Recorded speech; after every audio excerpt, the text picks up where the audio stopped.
ဆောင်းရာသီရဲ့အေးဆုံးနေ့တစ်နေ့မှာမိန်းကလေးနှစ်ဦးကနှင်းတွေဖုံးလန်းနေတဲ့လမ်းတစ်ခုအတိုင်းရှောက်လာကြပါတယ်။အဲ့ဒီလမ်းကသူတို့ဘဝရဲ့အမှောင်မိုက်ဆုံးအခန်းစီကိုဦးတည်နေခဲ့ကြမှန်းသူတို့မသိခဲ့ကြပါဘူး။တစ်ယောက်ကချမ်းသာကြွယ်ဝတဲ့မျိုးရိုးကဆင်းသက်လာပြီးကြံတစ်ယောက်ကတော့ဆင်းရဲနှံပါပဲမဲ့လည်းသူတို့နှစ်ယောက်ကကံကြမ္မာကတော့တူညီစွာနဲ့ပဲဝမ်းနည်းဖွယ်ရာအဖြစ်ဆိုးတစ်ခုနဲ့ကြုံတွေ့ခဲ့ရပါတယ်။ဒါကရုပ်ရှင်တစ်ခုပဲမဟုတ်ပါဘူး။ခေတ်အဆက်ဆက်လူပေါင်းများစွာကိုတန်ရာအနာတရားဖြစ်စေခဲ့တဲ့တကယ့်သမိုင်းရဲ့ကြေကွဲဖွယ်ရာပဲ့တင်တန်တစ်ခုပဲဖြစ်ပါတယ်။여러분 안녕하세요ဒီနေ့ recap လုပ်ပေးမယ့်ဇာတ်ကားလေးကတော့2015မှာထွက်ရှိခဲ့တဲ့ Snowy Road ဆိုတဲ့ဇာတ်ကားလေးကို recap လုပ်ပေးသွားမှာပဲဖြစ်ပါတယ်။အိုမေးရရောနေပြီဖြစ်တဲ့အဖွားဟာကြောက်မက်ဖွယ်ရာအိမ်မက်ဆိုးတစ်ခုကနေလန်တို့လာခဲ့ပါတယ်။သူမကအစိုးရတိုက်ခန်းငယ်လေးတစ်ခုထဲမှာတယောက်တည်းနေထိုင်ပြီးတော့နေ့စဉ်ဘဝမှာတော့အနှွေးတွေချီထိုးပြီးတော့ဈေးထဲမှာအဲ့ဒါတွေကိုပြန်ရောင်းချပြီးအသက်မွေးဝမ်းကြောင်းပြုနေပါတယ်။ဒီနေ့မှာတော့အနှွေးတွေဈေးထဲမှာရောင်းချပြီးတဲ့နောက်သူမရဲ့စာတိုင်ပုံးထဲမှာစစ်မှုထမ်းဟောင်းရေးရာဝန်ကြီးဌာနကစာတစောင်ကိုတွေ့လိုက်ရပါတယ်။စူးစမ်းလိုစိမ့်နဲ့စိုးရိမ်ပူပန်မှုတွေကြောင့်သူမကရုံးခန်းကိုတွားရောက်ခဲ့ပါတယ်။အဲဒီမှာတစ်ချိန်ကနိုင်ငံအတွက်အမှုထမ်းခဲ့တဲ့သူမရဲ့ဖခင်ကစစ်အတွင်းမှာပါဝင်တိုက်ခိုက်ခဲ့တာကြောင့်ဂုဏ်ပြုခံရကြောင်းကိုသိလိုက်ရပါတယ်။အဖွားကသူမရဲ့အကိုဖြစ်သူရောင်းချူရဲ့သတင်းကိုမေးမြန်းပေမဲ့လည်းဘသူကမှအပြေမပေးနိုင်ခဲ့ပါဘူး။ရုံးခန်းကနေထွက်ခွာလာချိန်မှာတော့အဖွားရဲ့အိမ်နီးနားချင်းဖြစ်တဲ့ကျောင်းသူကောင်မလေးနဲ့တွေ့ဆုံခဲ့ပါတယ်။ကျောင်းသူလေးကငယ်စဉ်တည်းကသူ့ရဲ့မိဘတွေရဲ့သတင်းကိုလာရှာနေတာပါ။ဘတ်စကားမှတ်တိုင်မှာအဖွားကရုတ်တရက်အတိတ်ကအမှတ်ရစရာတွေကိုတန်းတာမိပါတယ်။ဒုတိယကမ္ဘာစစ်ကြီးအတွင်းကိုရီးယားကိုဂျပန်ကအုပ်ချုပ်နေတဲ့အချိန်လွန်ခဲ့တဲ့နှစ်ပေါင်းများစွာကအချိန်ကာလတစ်ခုကိုသူမကတတိယသွားခဲ့ပါတယ်။အဲဒီတုန်းကရွာငယ်လေးတွေ့ရမှာအသက်14နှစ်အရွယ်ယွန်းဆူဆိုတဲ့ကောင်မလေးကနေ့စဉ်ပင်ပန်းစွာအလုပ်လုပ်ခဲ့ရပါတယ်။သူမရဲ့အမေကမိဖို့တိုက်ထားတဲ့အဝတ်တွေကိုစရေးရဲ့အိမ်ကိုလိုက်ပို့ပေးရပါတယ်။ယွန်းဆူကစရေးအိမ်ကလှပတဲ့အရာတွေတန်ရှင်းတဲ့ကြမ်းမြင်တဲ့ကောင်းမွန်တဲ့ပရိဘောခတွေကိုမျက်လုံးအဝိုင်းသားနဲ့ကြည့်ရှုခဲ့ပါတယ်။စရေးရဲ့သားဖြစ်သူရောင်းချူကသူ့စပင်းကိုစီးပြီးအိမ်ကိုပြန်လာပါတယ်။ယွန်းဆူကိုမြင်တော့သူကကျဉ်းနာစွာပြုံးပြခဲ့ပါတယ်။မကြခင်မှာပဲသူ့ရဲ့ညီမဖြစ်သူရောင်းရောက်လာပြီးတော့တက်ရက်တဲ့ကျောင်းဝတ်စုံနဲ့တောက်ပနဲ့ဖက်နှက်တွေကိုစီးပြီးတော့ကျောင်းကိုထွက်သွားပါတယ်။သူတို့ကိုမြင်တော့ယွန်းဆူရဲ့ရင်ထဲမှာပြင်းပြတဲ့ဆန္ဒတစ်ခုကြီးထွားလာခဲ့တယ်။သူမလည်းကျောင်းတက်ချင်တာပါ။အဲဒီညမှာသူမရဲ့အိမ်မက်အကြောင်းအမေကိုပြောပြခဲ့ပါတယ်။အမေကအံ့အားသင့်သွားပါတယ်။ယွန်းဆူရဲ့မောင်လေးကတော့ကျောင်းတက်နေတာပဲဖြစ်ပြီးသူမကတော့မတက်ရပါဘူး။တနေ့နေ့လည်ခင်းမှာယွန်းဆူကသူ့ရဲ့မောင်လေးစီကိုနေ့လည်စာသွားပို့ရင်းနဲ့လမ်းမှာမောင်လေးထမင်းမှုတွေကအာလူပြုတ်ကိုခိုးစားနေတော့မှရောင်းချူကအနားကဖြတ်လျှောက်လာပြီးသူမကိုမြင်တဲ့အခါရက်လိုက်ပါတယ်။သူက A Little Princess ဆိုတဲ့စာအုပ်တစ်အုပ်ကိုပေးလိုက်ပြီးစာဖတ်တက်လာလို့မေးပါတယ်။သူမကမဖတ်တတ်ပေမဲ့ကောင်းညှစ်ပြလိုက်ပါတယ်။ယွန်းဆူနဲ့ရောင်းချူရဲ့ကြားမှာတိတ်ဆိတ်တဲ့ခင်မင်ရင်းနှီးမှုလေးတစ်ခုစတင်ခဲ့ပါတယ်။အတိတ်အကြောင်းအရာတွေကိုရက်တန့်ပြီးဇလန်းကပြစ္ဆုတ်ပံကိုပြန်လည်ရောက်ရှိလာပါတယ်။အဖွားအိမ်ဘေးကကျောင်းသူလေးကဒုက္ခရောက်နေပါတယ်။သူမမှာပတ်စံမရှိလို့ခိုးယူရင်းနဲ့ဖမ်းမိခဲ့ပါတယ်။သူမရဲ့ဆရာမကအပြင်းအထန်စူပူချိန်မှောက်ပြီးကျောင်းထွက်ပြမယ်လို့ကျောင်းသူလေးကိုပြောပါတယ်။အဲ့ဒီစကားတွေကကျောင်းသူလေးကိုနာကျင်စေခဲ့ပြီးပုံမခက်ခဲတဲ့လမ်းကြောင်းစီကိုတွန်းပို့လိုက်ပါတယ်။တစ်ချိန်တည်းမှာပဲအဖွားကသူ့ရဲ့အခန်းငယ်ထဲမှာတယောက်တည်းထိုင်နေပါတယ်။သူမနဲ့မျက်နှာချင်းဆိုင်မှာကတော့သူမရဲ့အတိတ်ဘဝကအရေးတရန်ဟောင်းနှွမ်းညစ်ပတ်နေတဲ့အဝတ်အစားတွေဝတ်ဆင်ထားတဲ့မိန်းကလေးငယ်တဦးကထိုင်နေပါတယ်။ဒီငယ်ရွယ်တဲ့မိန်းကလေးငယ်လေးဟာသူမမေ့ပစ်ဖို့ကြိုးစားခဲ့တဲ့နာကျင်ပွဲရအမှတ်ရစရာတွေကိုတတိယစေပါတယ်။အဖွားကမိန်းကလေးငယ်လေးကိုသူ့ဖခင်ရဲ့စုတစိတ်အတွက်ပျော်ရွှင်ရလားလို့မေးလိုက်ပါတယ်။မိန်းကလေးငယ်လေးရဲ့အတန်ကတော့ဝမ်းနဲ့ပက်လက်နဲ့ခါသီးနေပါတယ်။သူကနိုင်ငံအတွက်တစ်ခုခုလုပ်ခဲ့တယ်။ဒါပေမဲ့သူကငါတို့မိသားစုကိုလည်းဆင်းရဲဒုက္ခတွေယူဆောင်လာခဲ့တဲ့သူပဲလို့သူမကပြန်ဖြေလိုက်ပါတယ်။ဇလန်းကအတိတ်စီသို့ပြန်လဲသွားပါတယ်။ဂျပန်စစ်တပ်ကရွာထဲကိုရောက်လာပြီးလူငယ်တွေကိုစစ်ထဲအတင်းကျပ်ဝင်ခိုင်းပါတယ်။အဲ့ဒီထဲမှာရောင်းချူလဲပါပါတယ်။သူတို့ရဲ့အမေကသားကိုချမ်းသာပေးဖို့တောင်းပန်ပေမဲ့စစ်သားတွေကလစ်လူရှုခဲ့ပါတယ်။အဲ့ဒီချိန်မှာရောင်းနဲ့ယွန်းဆူတို့ကရောင်းချူကိုတင်ဆောင်ထားတဲ့ကားကနှင်းဖုံးနေတဲ့လမ်းအတိုင်းပျောက်ကွယ်သွားတာကိုတောင်ကုန်းပေါ်ကနေငြိမ်သက်စွာကြည့်နေခဲ့ကြပါတယ်။ယွန်းဆူအိမ်ပြန်ရောက်တော့သူမရဲ့အမေကသူမနဲ့သူမမောင်လေးကိုမြေအောက်ခန်းထဲမှာဖွက်ထားခဲ့ပါတယ်။မကြခင်မှာပဲဂျပန်စစ်သားတွေရောက်လာပြီးအိမ်ကိုရှာဖွေပါတော့တယ်။အမေဖြစ်သူကကလေးတွေကိုထိမ့်သိမ်းထားနိုင်ခဲ့ပါတယ်။နောက်တစ်နေ့ကျောင်းမှာဂျပန်ဆရာတဦးကဖခင်ရဲ့အကြောင်းကိုဖုံးကွက်ထားတဲ့အတွက်ရောင်းအားကိုပြင်းပြင်းထန်ထန်ရိုက်နှက်ခဲ့ပါတယ်။သူမရဲ့ဖခင်ကကိုရီးယားအတွက်တရှိုးအဖြစ်အလှဝက်အလောက်ကင်နေရင်းနဲ့ပျောက်ကွယ်သွားခဲ့တာပါ။အိမ်ပြန်လမ်းမှာရောင်းအားကယွန်းဆူနဲ့တွေ့ဆုံခဲ့ပါတယ်။သူမကအကိုဖြစ်သူလိုဂျပန်ကိုသွားမယ်လို့ယွန်းဆူကိုပြောလိုက်ပါတယ်။ဂျပန်ကဒုက္ခသည်တွေကိုအင်ယာတွေပေးပြီးအခမဲ့ပညာရေးပေးတယ်လို့ကြားကြောင်းကိုပြောပြခဲ့ပါတယ်။နောက်တစ်နေ့မှာပဲရောင်းအားကကျောင်းမှာစစ်ဘေးသင့်သူတွေကိုကူညီဖို့အတွက်စေတနာဝန်ထမ်းအဖြစ်အမည်စာရင်းပေးသွင်းခဲ့ပါတယ်။အိမ်မှာတော့ယွန်းဆူကလည်းသူမရဲ့အမေကိုဂျပန်ကိုသွားချင်ကြောင်းစပြောပါတော့တယ်။ဂျပန်မှာဘဝကပိုကောင်းပြီးလူတွေကိုကျင်နာစွာဆက်ဆံတယ်လို့သူမကြားဘူးတယ်လို့ပြောပါတယ်။ဒါပေမဲ့သူမရဲ့အမေကဒါရီအားလုံးကလိန်ညာမှုဖြစ်ပြီးအဲ့ဒီလိုမတွေးဖို့သတိပေးခဲ့ပါတယ်။အမေဖြစ်သူကယွန်းဆူကိုမောင်လေးကိုဂရုစိုက်ဖို့ပြောပြီးအိမ်ပစ္စည်းတချို့ကိုရောင်းဖို့ဈေးကိုထွက်သွားခဲ့ပါတယ်။တနေ့ လုံးယွန်းစုကသူမရဲ့မောင်လေးနဲ့အမေပြန်လာဖို့ကိုဆောင်ရင်ရွာရိုးကိုပေါက်လျှောက်သွားနေကြပါတယ်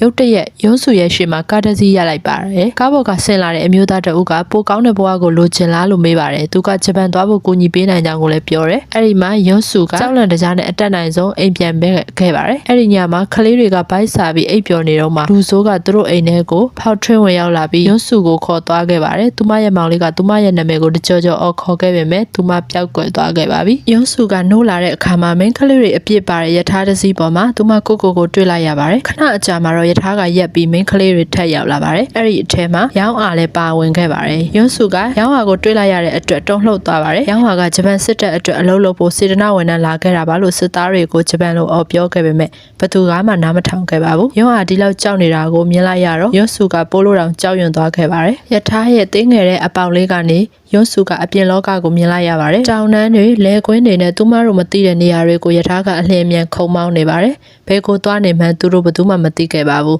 းသူမရဲ့အတွေ့တွေကတော့အမေနဲ့မောင်လေးစီကိုရောက်နေခဲ့ပါတယ်နောက်တစ်နေ့မှာယွန်းစုရဲ့အမေကအိမ်ပြန်ရောက်လာတော့သားသမီးတွေပျောက်နေတာကိုတွေ့လိုက်ရပါတယ်သူတို့ဟာတဲလွန်စာမရှိရုတ်တရက်ပျောက်ကွယ်သွားကြပါတယ်မင်းကလေးတွေကိုစစ်စခန်းတစ်ခုစီကိုခေါ်ဆောင်သွားပြီးအခန်းငယ်လေးတွေထဲမှာပိတ်လောင်ထားခဲ့ကြပါတယ်အဲဒီကစစ်သားတွေကသူတို့ကိုရက်ဆက်စွာဆက်ဆံခဲ့ကြပါတယ်ဘသူမှမကြုံတွေ့တဲ့အရာတွေကိုမင်းကလေးတွေခံစားခဲ့ရတယ်မင်းကလေးတွေကိုဝင်မရစေဖို့အတွက်စေဝါတွေပေးခဲ့ပါတယ်လူငယ်လေးတွေကစစ်ပွဲထဲမှာတိုက်ခိုက်ခံစားနေရတဲ့အချိန်မှာကိုရီးယားရဲ့သမီးပြိုလေးတွေကလည်းဝေးလံတဲ့အရက်ကငရဲကမ်းမှာတိတ်ဆိတ်စွာဆင်းရဲဒုက္ခကိုခံစားနေကြရပါတယ်စခန်းကကြီးကြပ်သူမိန်းမတစ်ယောက်ကရောင်းအားကိုဝင်ဖြတ်ချဖို့ဆေးကိုအတင်းတောက်ခိုင်းခဲ့ပါတယ်ဆေးကိုတောက်ဖို့အတင်းညှင်းဆန်နေတဲ့ရောင်းအားကိုစောင့်ကြည့်ဖို့အတွက်ယွန်းစုကိုတာဝန်ပေးခဲ့ပါတယ်ရောင်းအားကကိုထိခိုက်အောင်လုပ်မှာကိုယွန်းစုကစိုးရိမ်နေခဲ့တာပါရောင်းအားကအခုလိုရှင်သန်နေရမယ့်အစားသေးတာကပိုကောင်းတယ်လို့ယွန်းစုကိုပြောပြခဲ့ပါတယ်နောက်တစ်နေ့မနက်ယွန်းစုနိုးလာတဲ့အခါမှာရောင်းအားကိုမတွေ့ရတော့ပါဘူးသူမကိုအပြင်ဘက်မှာတွေ့လိုက်ရပြီးနှင်းနဲ့ခဲနေတဲ့လမ်းပေါ်မှာကိ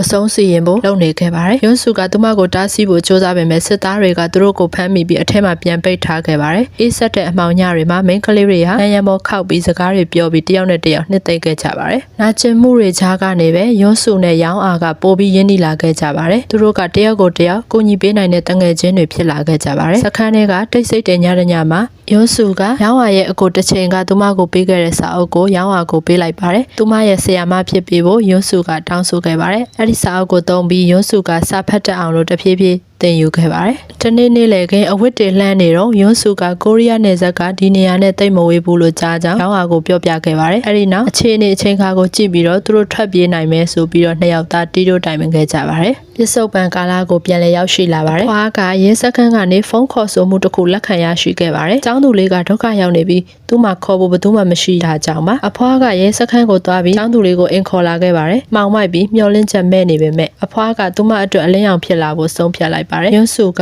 သူမအတွက်အလင်းရောင်ဖြစ်ခဲ့ဘူးတလို့မျိုးပေါ့ဇလန်းကအတိတ်စီတပံပြန်သွားပါတယ်သူတို့ရဲ့ရာဇဝတ်မှုတွေကိုဖုံးကွယ်ဖို့အတွက်ဂျပန်စစ်တပ်ကမိန်းကလေးတွေကိုတူနာပြဝတ်စုံတွေဝတ်ဆင်စေပြီးတပ်ပုံတွေရယူခဲ့ကစခန်းကိုတာမန်စစ်ဘက်ဆိုင်ရာအဆောက်အုံတစ်ခုလိုမျိုးဖြစ်အောင်ဖန်တီးခဲ့ပါတယ်ယွန်းစုတို့နဲ့ရင်းနှီးတဲ့အမတစ်ယောက်ကတကူလုံးအနာတွေပေါက်နေတော့သုံးစာမရတာကြောင့်သူ့ကိုတော့ပြစ်တက်ခဲ့ပါတယ်ဒါကိုတွေ့ပြီးသူတို့နှစ်ယောက်လည်းအရန်ကိုကြောက်လန့်သွားပါတယ်ညတညမှာရောင်းအားကစစ်သားတွေစကားပြောနေတာကိုကြားခဲ့ရပါတယ်စခန်းတွေကိုပိတ်ဖို့အမိန့်တွေရောက်လာတာပါဒါကသူတို့အိမ်ကိုနောက်ဆုံးတော့ပြန်ပို့ခံရမယ်လို့သူမကယုံကြည်ခဲ့ပါတယ်။အဲ့ဒီညမှာပွဲချင်းပါခဲ့ပေမဲ့ကြီးကြပ်သူကစစ်သားတချို့နဲ့တီးတိုးပြောနေတာကိုရောင်းအားကသတိထားမိတော့သူမတန်တရားဖြစ်လာခဲ့ပါတယ်။ပွဲပြီးတဲ့နောက်မိန်းကလေးတွေကိုတန်းစီပြီးအပြင်ကိုခေါ်ထုတ်သွားခဲ့ပါတယ်။ခုကမှားနေပြီလို့ရောင်းအားကယွန်းစုကိုတီးတိုးပြောခဲ့ပါတယ်။ကြီးကြပ်သူပျောက်နေတာကိုသတိပြုမိတော့ဒါဟာသူတို့ထွက်ပြေးဖို့တခုတည်းသောအခွင့်အရေးဖြစ်နိုင်တယ်လို့ရောင်းအားကပြောခဲ့ပြီးတော့နှစ်ဦးသားတိတ်ဆိတ်စွာထွက်ပြေးလာခဲ့ကြပါတယ်။သူတို့ခဏလေးလမ်းလျှောက်လာရုံပဲရှိသေးတယ်စခန်းထဲကနေတနက်တန်တွေထွက်ပေါ်လာခဲ့ပါတယ်စစ်သားတွေကတန်းစီနေတဲ့မိန်းကလေးတွေကိုပြစ်တက်နေကြတာပါယွန်းစုနဲ့ရောင်းအားတို့ကကြောက်ရွံ့တုန်လှုပ်ပြီး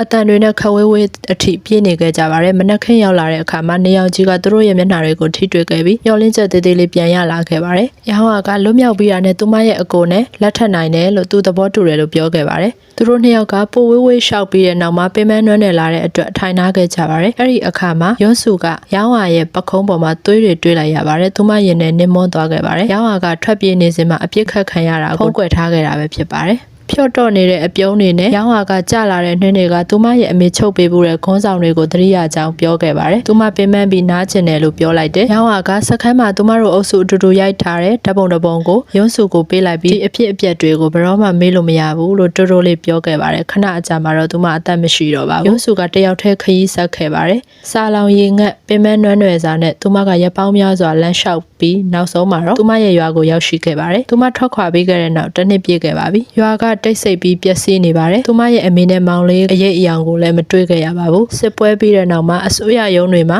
နာမည်တွေကိုမှတ်ပုံတင်ခဲ့ပါတယ်။ရုံးစုရဲ့နာမည်ကတော့ဘယ်မှတ်တမ်းမှမရှိခဲ့ပါဘူး။ဒါပေမဲ့ရောင်းဝါရဲ့နာမည်ကရှိနေခဲ့ပါတယ်။အဲဒါကြောင့်ရုံးစုကသူမရဲ့နာမည်ကိုရောင်းဝါလို့ပေးခဲ့ပြီးရောင်းဝါနာမည်နဲ့ပဲဘဝမှာနေထိုင်ခဲ့ပါတယ်။တကယ်တော့အခုအသက်ကြီးလာတဲ့အဖွားကရုံးစုဖြစ်နေတာပါ။သူမရဲ့ဇလန်းကိုကျောင်းသူလေးကိုပြောပြတဲ့အခါအတိတ်ကသူမအတွက်သာမကရောင်းဝါနဲ့ဒုက္ခခံခဲ့ရတဲ့မိန်းကလေးတွေအားလုံးအတွက်ပါရင်းနှီးစရာကောင်းကြောင်းပြောပြခဲ့ပါတယ်။အဲ့ဒီနေ့မှာပဲအဖွားရုံးစုဟာအစိုးရအရာရှိကိုအရာအားလုံးပြောပြခဲ့ပြီးအရာရှိကဖွားကိုသူမရဲ့တကက်နာမည်အစစ်ရုံးစုဆိုတဲ့ကပြားကိုရအောင်ကူညီပေးခဲ့ပြီးရောင်းဝါအတွက်လည်းသေစရင်ထုတ်ပေးခဲ့ပါတယ်။ရုံးစုကနှစ်ပေါင်းများစွာတယောက်တည်းနေထိုင်ခဲ့ပေမဲ့ရောင်းဝါရဲ့အမှတ်တရတွေကသူမနဲ့အမြဲတမ်းအတူတူရှိနေခဲ့ပါပြီ။အခုတော့နှုတ်ဆက်ဖို့အချိန်တန်ခဲ့ပါပြီ။သူမကကျောင်းသူလေးကိုသားသမီးအဖြစ်မွေးစားခဲ့ပြီးသူတို့နှစ်ကိုဘဝတစ်ကိုအတူတကွစတင်ခဲ့ကြပါတယ်။ဒီနေ့မှာတော့အဲ့ဒီအစိုးရအရာရှိကပဲရောင်းဝါရဲ့အကိုဖြစ်သူရောင်းကျူကိုရှာဖွေတွေ့ရှိခဲ့ပြီးဖြစ်ကြောင်းပြောပြပါတယ်။သူကသူ့မိသားစုရဲ့သတင်းကိုတစ်ခါမှမရခဲ့တဲ့အတွက်ဂျပန်ကနေဘယ်တော့မှပြန်မလာခဲ့တာပါနောက်ပိုင်းမှာရုံးစုကသူ့ကိုစာတစ်စောင်ရေးပြီးသူမကိုယ်တိုင်ချုပ်လုပ်ထားတဲ့အနှွေးတဲ့တစ်ထည်ကိုပို့ပေးခဲ့ပါတယ်သူမကဆက်ရှင်နေတာကိုသိရလို့ဝမ်းသာပါတယ်ကျမကိုမှတ်မိပေးလို့ကျေးဇူးတင်ပါတယ်လို့ရေးသားခဲ့ပါတယ်အဲ့ဒီနေ့ကစပြီးဆယ်စုနှစ်ပေါင်းများစွာသူမကို6လန့်ခဲ့တဲ့အိမ်မက်ဆိုးတွေကနောက်ဆုံးမှာတော့ရပ်တန့်သွားခဲ့ပါတယ်ဒီလိုနဲ့သူမရဲ့ရှည်လျားတဲ့နှင်းဖုံးလန်းကလည်းနောက်ဆုံးတော့အဆုံးသတ်သွားခဲ့ပါပြီဇလန်းလေးကိုဒီမှာရင်မဲ့အဆုံးသတ်လိုက်ပါတယ်ရှင်